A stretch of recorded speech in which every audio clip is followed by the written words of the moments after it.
मैंने पिछले सप्ताह दिखाया कि निष्क्रिय सूचकांक नियमित रूप से महंगे, धीमी वृद्धि वाले शेयरों में निवेश करते हैं, जो प्रदर्शन में भारी खिंचाव पैदा करता है।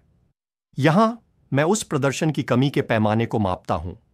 यह सोचना उपयोगी है कि इक्विटी ब्रह्मांड को मूल्य और वृद्धि परिदृश्य के भीतर देखा जाए।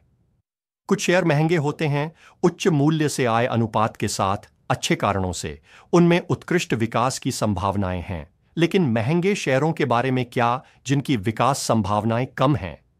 ये शेयर संभवतः अधिक मूल्यांकित हैं। क्या निवेशकों को इन महंगे, कम विकास वाले शेयरों से बचना चाहिए? संभवतः हां। लेकिन यही तो लोकप्रिय सूचकांकों का तरीका नहीं है। एक पूंजीकरण भारित सूचकांक में सभी शेयर शामिल होते हैं। मौलिक मूल्य महत्वपूर्ण नहीं है। पूंजीकरण भारित केवल स्टॉक मूल्य की परवाह करता है। यह मेरे नवीनतम पेपर मौलिक विकास का विषय है, जिसमें रिसर्च एफिलिएट्स सहयोगियों के साथ। यहां लोकप्रिय मूल्य और विकास शैली सूचकांकों में सभी स्टॉक्स शामिल होते हैं।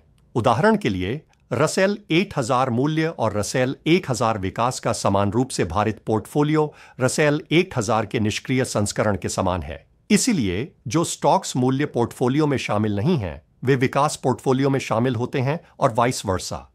महंगे, कम विकास वाले स्टॉक्स कितने खराब हैं, हमारा पेपर गणनाएं करता है। हमने बुक टू प्राइस अनुपात और 5 साल की बिक्री प्रति शेयर वृद्धि के आधार पर 4 इक्विटी पोर्टफोलियो बनाए हैं। ये हैं फास्ट ग्रोथ और सस्ता, फास्ट ग्रोथ और महंगा, धीमा विकास और सस्ता, और धीमा विकास और महंगा। पहले 3 के लिए अतिरिक्त रिटर्न सकारात्मक हैं, फिर भी महंगे, धीमे विकास वाले स्टॉक्स के लिए अतिरिक्त रिटर्न पूंजीकरण वजन वाले सूचकांक के सापेक्ष नकारात्मक है।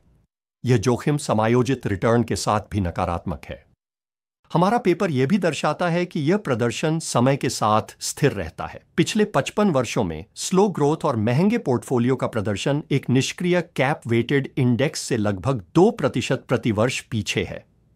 इसका मतलब है कि एक स्लो ग्रोथ और महंगे निवेशक हमारे नमूना अवधि के अंत में कम से कम 57% कम धनी होंगे यदि उन्होंने किसी भी अन्य पोर्टफोलियो में निवेश किया होता।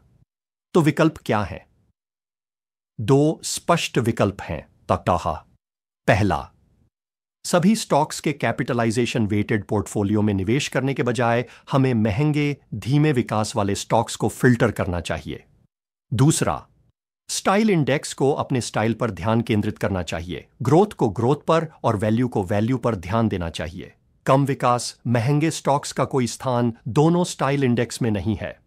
इस विषय पर अधिक जानकारी के लिए मैं आपको नीचे लिंक किए गए पूरे पेपर को पढ़ने के लिए प्रोत्साहित करता हूं।